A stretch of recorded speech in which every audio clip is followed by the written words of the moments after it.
I was pouring coffee in the kitchen when I noticed Elena's phone buzzing across the counter. She smiled at me, but something in her eyes felt off. "Another meeting tonight?" I asked casually.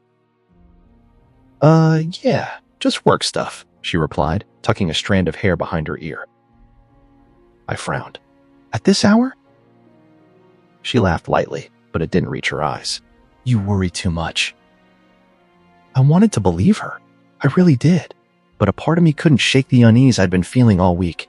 Her calls always came when I was out of the room, whispered and hurried, disappearing the moment I returned.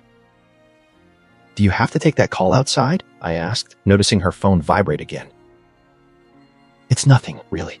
I'll be quick," she said, grabbing it. She left the room, but I lingered by the counter, staring at the jade bracelet on my wrist. My grandmother had pressed it into my hand the day I got engaged. "Remember, this bracelet shows what people hide," she had said.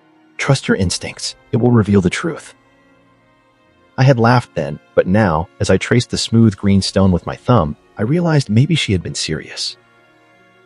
When Elena returned, she was smiling, but a bit too quickly. My gut tightened. "Everything okay?" I asked. "Perfect," she said, slipping into the living room. I didn't move. Something wasn't right. I noticed a slight bulge in her hand, a notification light blinking on her phone. "What's that?" I asked, voice steady but sharp. "Nothing," she said, but I caught the hesitation. I stepped closer. "Elena, come on, I see it. Who's texting you at this hour?"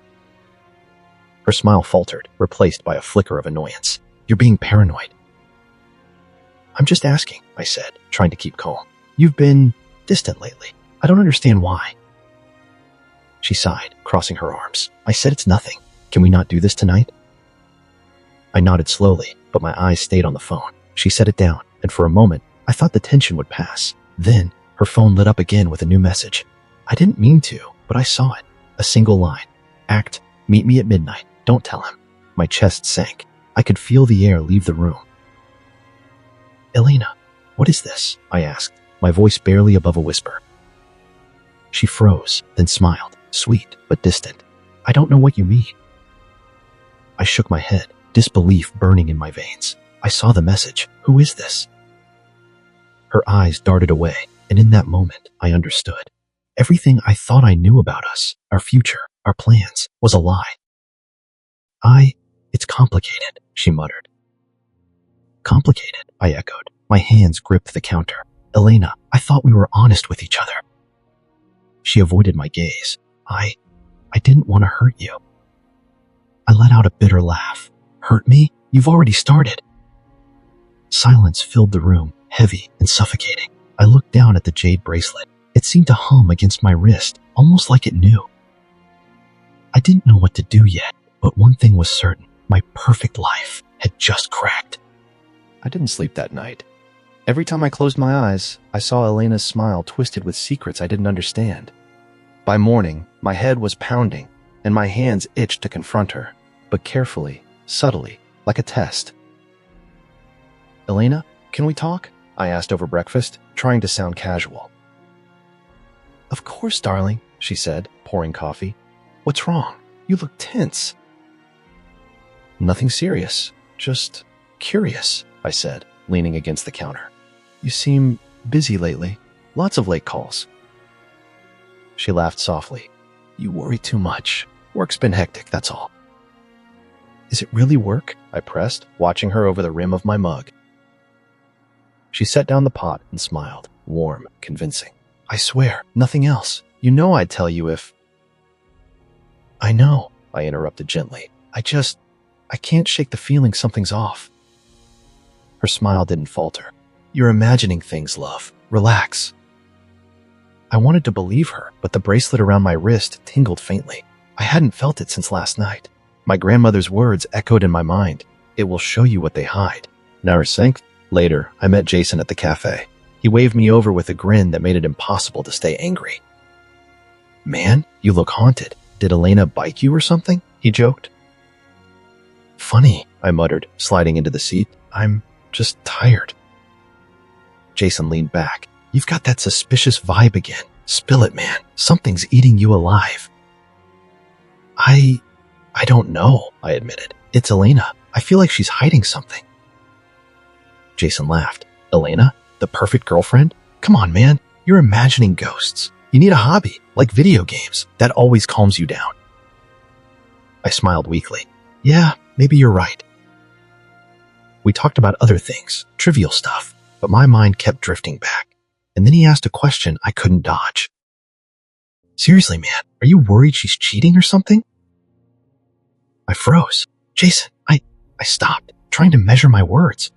I don't know yet. I just feel something. He shrugged, oblivious. Dude, you stress too much. Trust her. That's what makes a relationship work. After we parted, I drove home slowly, scanning the streets, my heart hammering. The city was quiet, but the feeling in my gut screamed danger. I saw her then, Elena, standing under a street lamp, speaking softly to a man I didn't recognize. He was tall, dark, and calm, leaning in as she whispered. The bracelet on my wrist glowed faintly, warm and insistent. Elena? I called softly, stepping closer.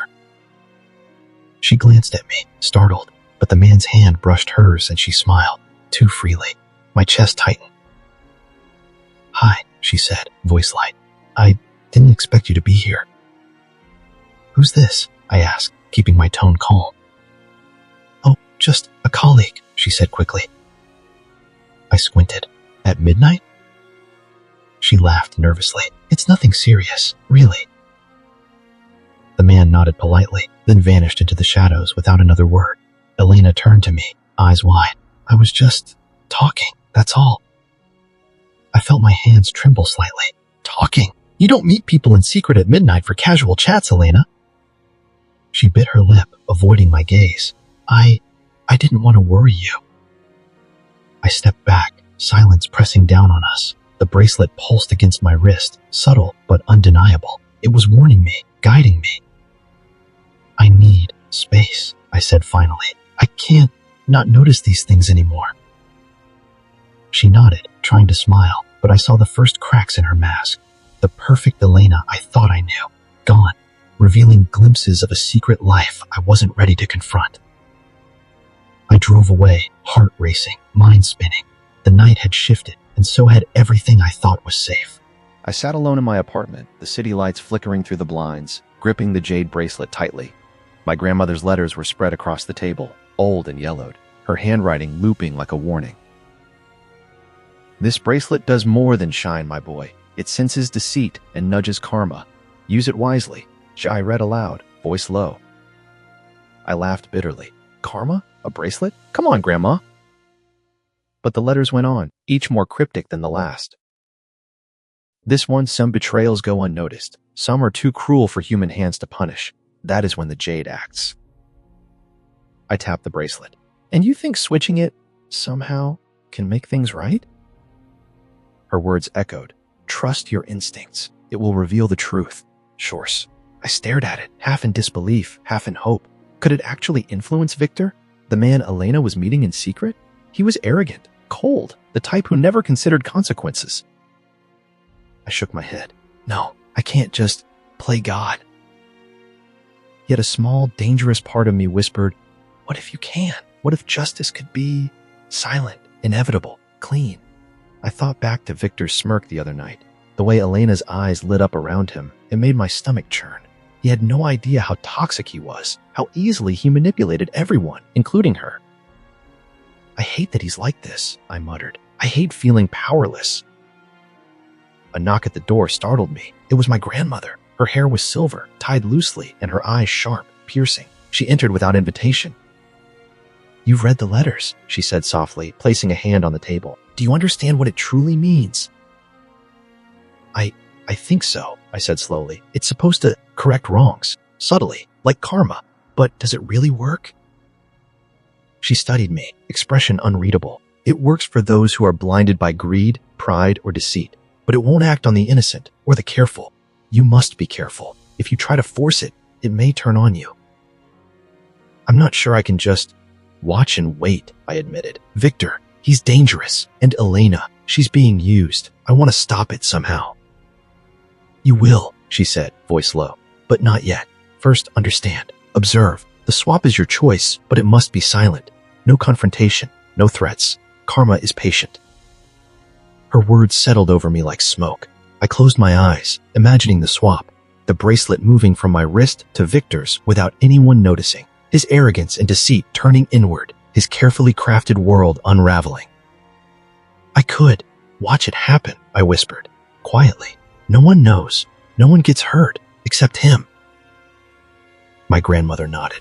That is the way. But remember, patience is the test. The jade only nudges. It doesn't fight for you. I thought about the late-night meeting, Elena's nervous glances, Victor's smugness. A plan started forming in my mind, precise, silent. I'd wait for the right moment when no one was watching and switch the bracelet. He wouldn't notice. The bracelet would work through him. But am I justified? I asked aloud, almost to myself. I'm supposed to be the good guy, not a manipulator. She smiled faintly. Justice isn't always clean. Sometimes it's quiet, subtle, and unseen. That is the way of the jade. I clenched my fist around the bracelet. Then I have to do it. I have to wait for the right moment. Grandmother placed her hand over mine. Watch, learn, and trust the bracelet. Victor's arrogance will be his undoing. Your path is patience, observation, and quiet resolve. I nodded, heart racing. Every nerve in me was alert. The plan was clear, but the risk was high. Thank you, I whispered. I won't waste this. I'll make sure he pays, in his own way. She nodded once, eyes softening, and left. I was alone again, the bracelet cold and smooth against my skin, humming faintly as if urging me forward. I stared out the window at the city, thinking about the night ahead. Victor didn't know me. He didn't know the storm I was about to unleash silently, subtly, perfectly. And for the first time, I felt the smallest flicker of power. The apartment was buzzing with conversation, laughter, and clinking glasses. Elena glided through the room, smiling at everyone, radiant and flawless. And there was Victor, leaning against the bar, smirking like he owned the world. I clenched my jaw, gripping the jade bracelet under my sleeve. "Mark, have you tried the wine?" Elena asked, twirling a glass. "Not yet," he said, flashing a grin. "Why don't you pour it for me, love?"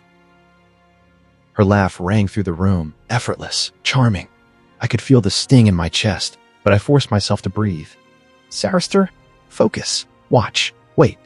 Sidled closer to the counter, eyeing Victor's hand as he reached for a plate. The bracelet gleamed faintly under the chandelier's light. My chance was now, and every second I waited was agony. "Can I get you something?" I asked a guest passing by, a thin excuse to get near the table. "Oh, thank you," she said, moving on. I leaned in slightly. My fingers brushed the bracelet. Victor was laughing, unaware, cocky, arrogant. I slid it off my wrist with a subtle twist, tucking it carefully into my pocket, and in the same motion, laid my watch-like bracelet on the table in its place. Just a subtle swap, unnoticed.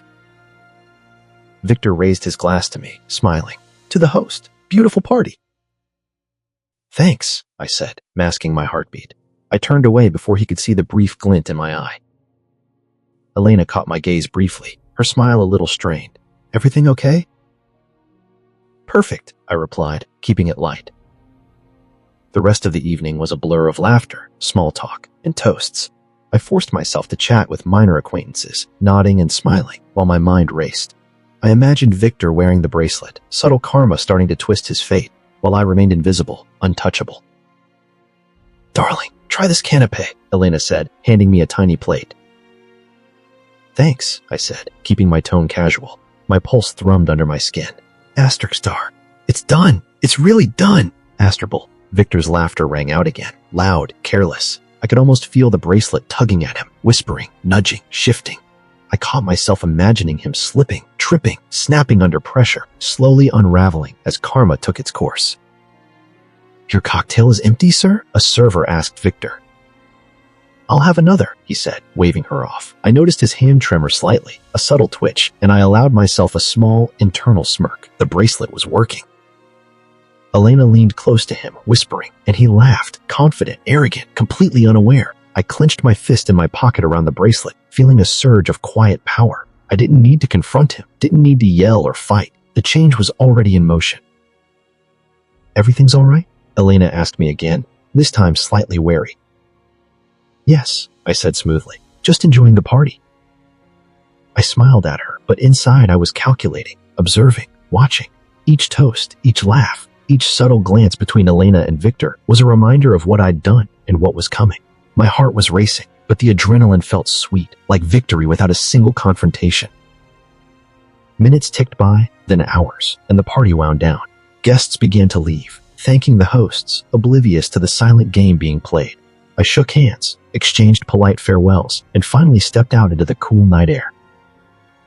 I inhaled deeply, feeling the city hum around me. My fingers grazed the bracelet in my pocket, and it pulsed faintly, alive. Karma had begun its work. I smiled, quietly, to myself. Victor didn't know. Elena didn't know. And soon, their carefully constructed world would start to crumble. I walked away from the building, chest still tight with adrenaline, mind racing through possibilities. No one had seen, no one suspected. I had acted, and now I would wait. The night felt electric, heavy with promise. And for the first time in weeks, I felt in control. I didn't have to wait long. The first cracks appeared within days, subtle but unmistakable. Victor was no longer the untouchable figure he liked to present. I overheard a phone call one morning as I waited outside the cafe. "Victor, calm down," a colleague shouted. "I don't care if it's calm. This is unacceptable," he barked. I leaned against the wall, heart pounding, adrenaline sharp. The bracelet pulsed faintly in my pocket. Karma had started, just as my grandmother promised. A few days later, I ran into Elena at a quiet corner store. She looked tense, anxious. "Elena, you okay?" I asked, keeping my voice casual. I don't know," she admitted, glancing around nervously. "Victor, he's acting weird. He snapped at work, at friends, even at me." I forced a light chuckle. "Maybe he's stressed. Work piling up?" "It's more than stress," she said, biting her lip. "I can feel it. Something's wrong, but I can't explain it." "Do you want to talk about it?" I asked, soft. She shook her head, avoiding my gaze. "No, it's confusing. I just wish he'd calm down." Her unease fueled a bitter mix of satisfaction and guilt in me. I caused this, I admitted silently, but he deserved it. Later that week, I met Jason for lunch. "Man, you're grinning like a madman," he said.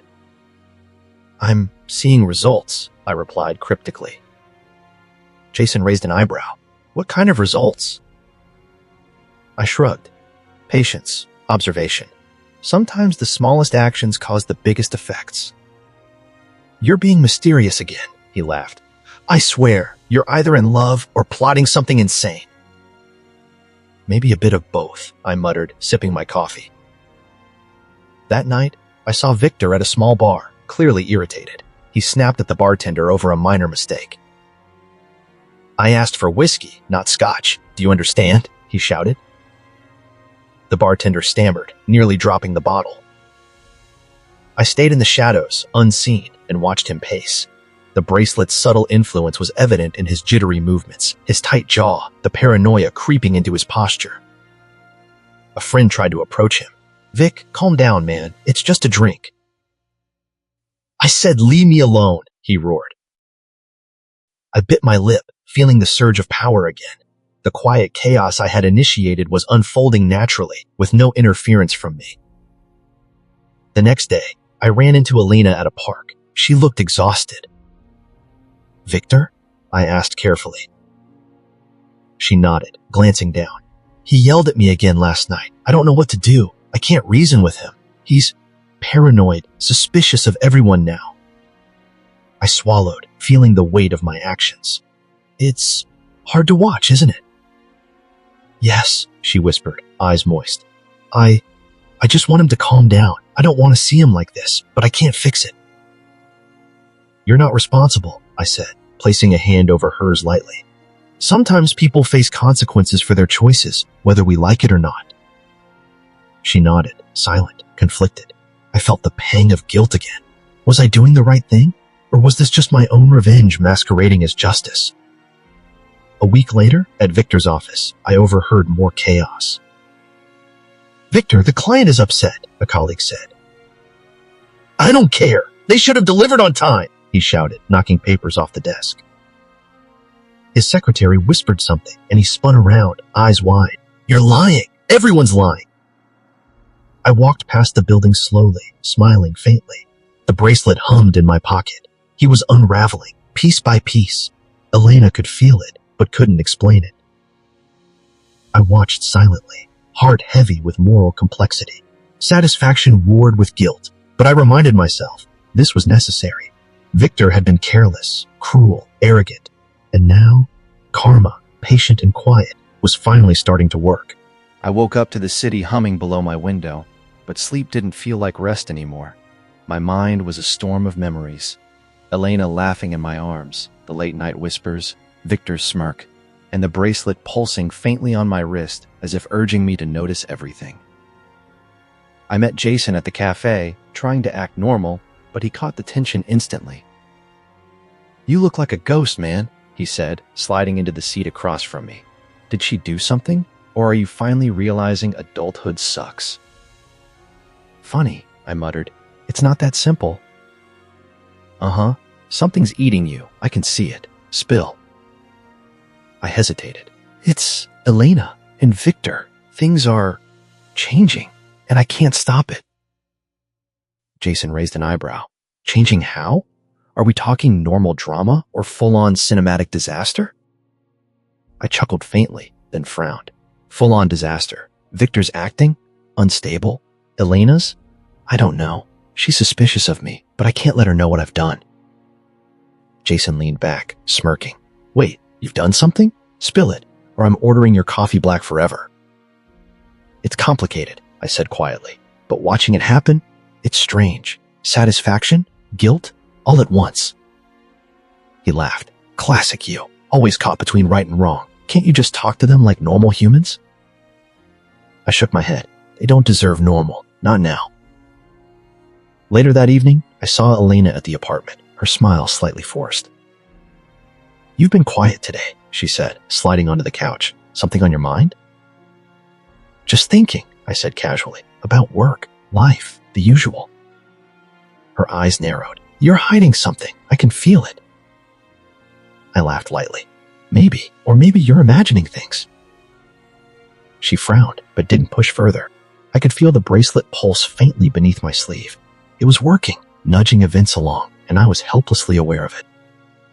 The next day, Victor showed his first real recklessness. I saw him through a cafe window, yelling at a delivery guy over a minor mistake. "You idiot! I said no substitutions!" he shouted. The man froze, glancing around nervously. I whispered under my breath, "This is just the beginning." Victor stormed off, tossing his coffee cup into the street.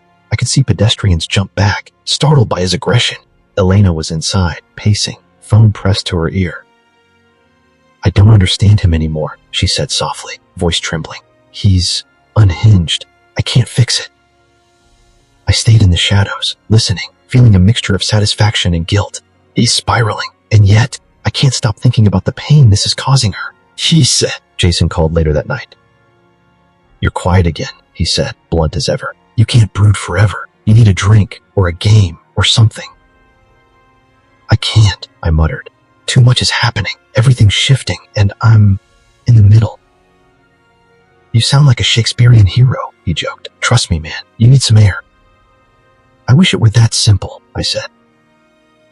By midnight, I saw Elena checking her phone nervously, glancing around as if expecting me to notice her unease.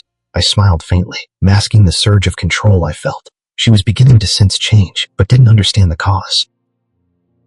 Victor stumbled past, muttering under his breath about missed deadlines, angry at anyone who glanced his way.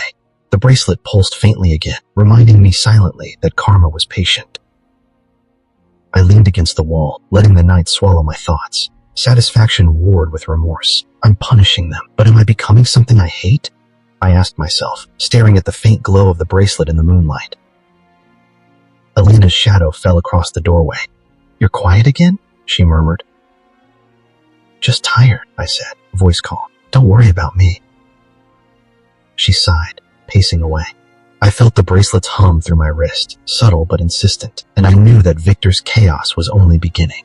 The tension in their lives mirrored my own, twisting my satisfaction into something bitter, complex, and uncomfortably thrilling. And as I watched them, I realized this quiet, controlled revenge was more consuming than I expected. Elena's mood had changed. It wasn't dramatic, just subtle, but enough to notice. She paused more often, stared at Victor when he wasn't looking, and sometimes muttered questions under her breath. "You okay?" I asked one evening as we walked through the park. She hesitated. I don't know. Victor's been different. I feel like he's slipping, and I'm stuck in the middle." I probed gently. "Slipping how?" "Angry, paranoid, violent sometimes. I don't even recognize him anymore," she admitted, voice low. "And I keep wondering, did I mess this up?" "You didn't cause it," I said softly, though inside I knew otherwise. I nudged this world into motion, and now she's feeling the ripple. She glanced at me, suspicion flickering in her eyes. You've been acting strangely too. Watching, judging. Maybe you know more than you're letting on."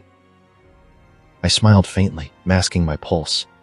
"I'm just observant, careful." Later, I met Jason at a quiet bar. "You look like hell," he said bluntly, sliding into the booth. "I feel like it too," I admitted. "I'm in the middle of something I don't know if I should control or just let unfold." Jason raised an eyebrow. "You've gone full villain, man, or hero, or something in between. What are you thinking?" I tapped my fingers on the table. "I don't know. I could confront them, but if I do, it changes everything. Watching silently, I see the truth unfold. The bracelet is doing its work. Victor's arrogance is cracking." "Sounds messy," Jason said with a laugh. "You need a plan, or a drink, or both." I smiled weakly. Maybe both. Victor was pacing his apartment, shouting at the phone. That night, I watched from a distance. "I said I don't care what you think. Get out of my way," he yelled. I saw him throw a chair across the room. Elena was nearby, her face pale, holding her hands up as if shielding herself. "Victor, stop! This isn't you!" she pleaded. He swung toward her suddenly, a hand raised, eyes wild. I clenched my fists in my pocket, bracelet glowing faintly, my heart hammered. "Two, you trust? Two? Nah. Do I intervene or let karma act?" The bracelet pulsed stronger as he lunged. He tripped over the edge of the rug, hitting the floor hard with a loud thud. Elena gasped, both relieved and terrified. "Oh my God," she cried. "Victor, are you okay?" He groaned, face twisted in pain, fumbling to sit up. I stayed hidden, heart pounding, watching the consequences unfold. Karma had intervened, subtle but undeniable, and I didn't touch a thing. Elena rushed to his side. This isn't your fault. You need help. We can fix this." He glared at her, confused, humiliated, and vulnerable. For the first time, his arrogance faltered. I slipped further into the shadows, pulse slowing slightly, watching him humbled by fate. Seeing Elena's fear and guilt collide, I felt a strange mix of satisfaction and guilt. This is justice, but at what cost to myself? Later, Jason called. "Did you see that? Did he really fall over his own arrogance?" he asked, laughing. "Yes," I admitted, "and it won't stop there. Karma is patient." Jason shook his head. "Man, you're obsessed. You should sleep, or something." "I can't," I said quietly. "I'm invested. And Elena, she's caught in this mess too. I can't just ignore her feelings." "Sounds like someone's conscience is kicking in," he teased. "Maybe," I said, staring at the bracelet in my pocket. It pulsed faintly, a reminder that the work I'd started was only beginning. Elena called later, voice trembling. "Why is this happening?" she whispered. "I don't know how to help him. I don't know what to do." "Just breathe," I said softly. "You're not responsible. Victor will face the consequences of his actions, and you need to survive this." She sighed, silence falling between us. I could feel her guilt, her fear, her uncertainty, and for the first time, she seemed human, vulnerable. I watched silently from my window as Victor nursed his pride and pain, Elena pacing nearby. The bracelet hummed faintly in my pocket, subtle but insistent. Karma had begun its irreversible course, and I was both its witness and orchestrator. And for the first time, I wondered if I could live with the weight of what I'd done. Elena appeared at my door without warning. Her eyes were wide, almost desperate, and there was a tremor in her hands. We need to talk, she said, voice barely above a whisper. I motioned for her to sit. I think we do. She hesitated, biting her lip, then finally asked, It was you, wasn't it? The bracelet, the swap, all of it? I didn't flinch. I let her wait. Yes, I said quietly, it was me, and it was necessary. Her face paled. Necessary? She repeated, incredulous. You did this to him? To Victor? To me? I leaned forward slightly, keeping my tone calm. Victor made his choices. You made yours. I just made sure consequences arrived where they belonged. She shook her head. Consequences? He's spiraling. He's lost everything, and I don't even know who I am in all this. You realized the truth too late, I said softly. I warned you both in my own way. The bracelet only nudges. It doesn't fight for you. I can't believe you, she whispered. All this time, you were watching, waiting, plotting? I was observing, I corrected. I needed to know if the world I trusted was real, and when it wasn't, I acted quietly. No violence, no public spectacle, just inevitability. She ran a hand through her hair, pacing the room. I feel guilty. I feel trapped. I never thought it would go this far. You trapped yourselves, I said gently. Deceit has a cost, Elena. You wanted secrets, games, manipulation, and now you face the aftermath. Her eyes brimmed with tears. And you? How can you sit there and... I don't sit there, I said, voice firm. I act where necessary, quietly. That's the difference. Victor's arrogance, your manipulations, they couldn't escape consequence. And I was patient. She collapsed onto the sofa, covering her face. I never imagined karma could be so subtle, so precise. I exhaled, letting a faint pulse of the bracelet remind me of the path I'd set. It's subtle because it's not about spectacle. It's about awakening. Victor is learning humility the hard way. You're learning remorse. I learned patience. Elena, he's ruined. His business is falling apart. His friends are distancing themselves. He's paranoid beyond repair, I continued. And yet you ask about me? She peeked through her fingers. Because you're not destroyed. You're calm. You're the only one who remained, untouchable. I can't understand how you managed it. I stayed composed because I didn't let ego guide me, I said. I didn't need vengeance to be visible. Karma is the real weapon, and I just orchestrated its path. Her hand shook as she reached for mine. Can there be forgiveness? Can we move past this? I looked at her, my heart heavy, conflicted. Forgiveness isn't mine to give. That's something you must earn. From yourself, from Victor, from the lives you affected. My role was to reveal truth and consequences. She swallowed hard, nodding. And him? Victor? I let out a small laugh, bitter but controlled. He's learning in the most painful way possible. Pride, lies, arrogance, they all come crashing down. His network is fractured, his friends questioning him, even strangers sensing his instability. It's quiet, but thorough. Elena's eyes widened. I never realized the bracelet, that it could do this. It only does what you cannot, I said, glancing at the faint green glow beneath my sleeve. It nudges karma. I made the swap. I gave it direction. The rest is inevitable. She shivered, voice low. And you aren't proud or happy? I shook my head.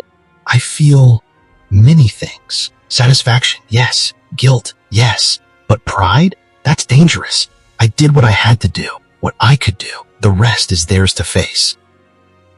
She stared at me, comprehension dawning slowly. I see. I understand. Finally. I see what we caused. What I caused. And now? I asked, calm but probing. Now, I face it, she whispered. I accept it. And maybe, I nodded, letting her words settle. I try to make amends, even if it's too late. Then perhaps there's hope for understanding, if not for innocence. For you, for him, for everyone. The room was silent for a moment, save for the faint pulse of the bracelet. Outside, the city hummed, oblivious to the quiet reckoning inside.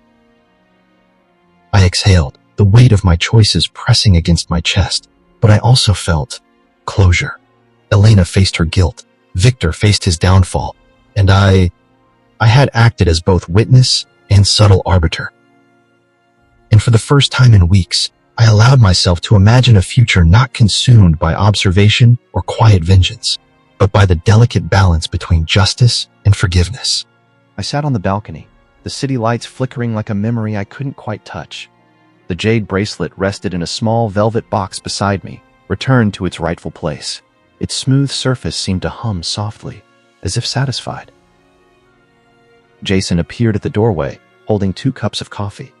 "You look like you've aged a decade in a month," he joked, setting 1 cup down. "I feel like it," I admitted, rubbing my temples. "Months of watching, waiting, calculating. It leaves a mark." He leaned against the railing beside me, sipping his coffee. "You've been a ghost in your own life, man. Come on, spill it. Are you relieved or still brooding?" "A bit of both," I said, staring at the lights below. "Watching karma unfold. Elena, Victor. It was satisfying, yes, but there's a weight. You don't get the thrill without carrying it." Jason laughed softly. "Classic you, turning revenge into philosophy. So, you're finally free?" "Free?" I echoed. "I suppose.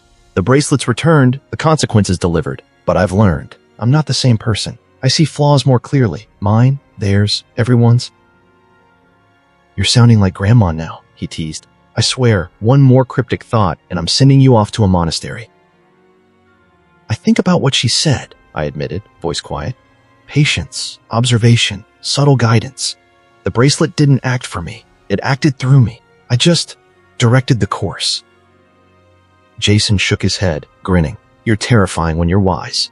But good work, I guess. Justice served quietly. Classic quiet storm." "I don't know if it's just justice," I said. "It's survival, awareness, understanding that people's flaws have consequences, and sometimes you need to act without confrontation, without spectacle." Elena crossed my mind, her face pale, eyes haunted but clearer now. I wondered if she'd learned humility, remorse, or just bitterness. Either way, she had grown too, like all of us. "And you?" Jason asked, tilting his head. "You think you've grown?" I smiled faintly. "I think I've changed. I've learned patience, observation, restraint. I've learned that revenge doesn't need to be loud. It needs to be precise, quiet, and complete. And I've learned I need to carry these lessons carefully, not recklessly." Jason chuckled, nudging me lightly. "Look at you, philosopher warrior of the city. All brooding and broody. I swear, you're going to scare off the next person who smiles at you."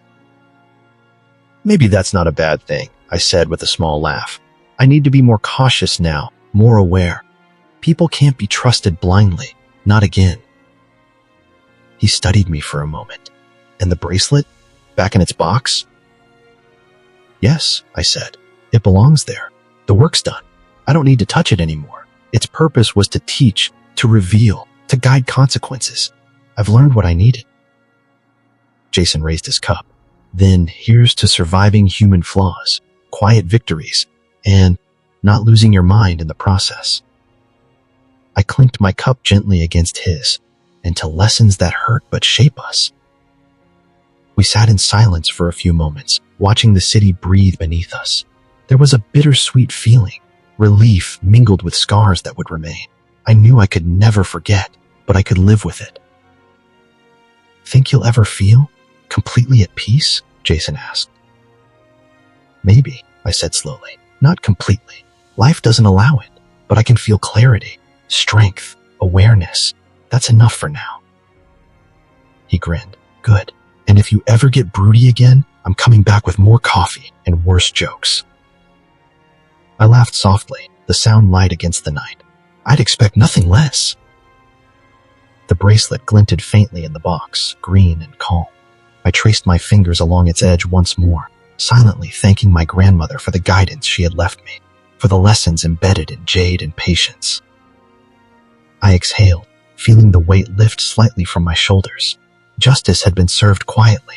Growth had been forced through chaos. And though the scars remained, I had emerged stronger, sharper, and more aware than ever. The night was still, and for the first time in months, I allowed myself to imagine a future that wasn't dictated by vengeance, betrayal, or shadows, but by quiet resilience, careful observation, and the lessons carved into my life by a simple, cursed jade bracelet.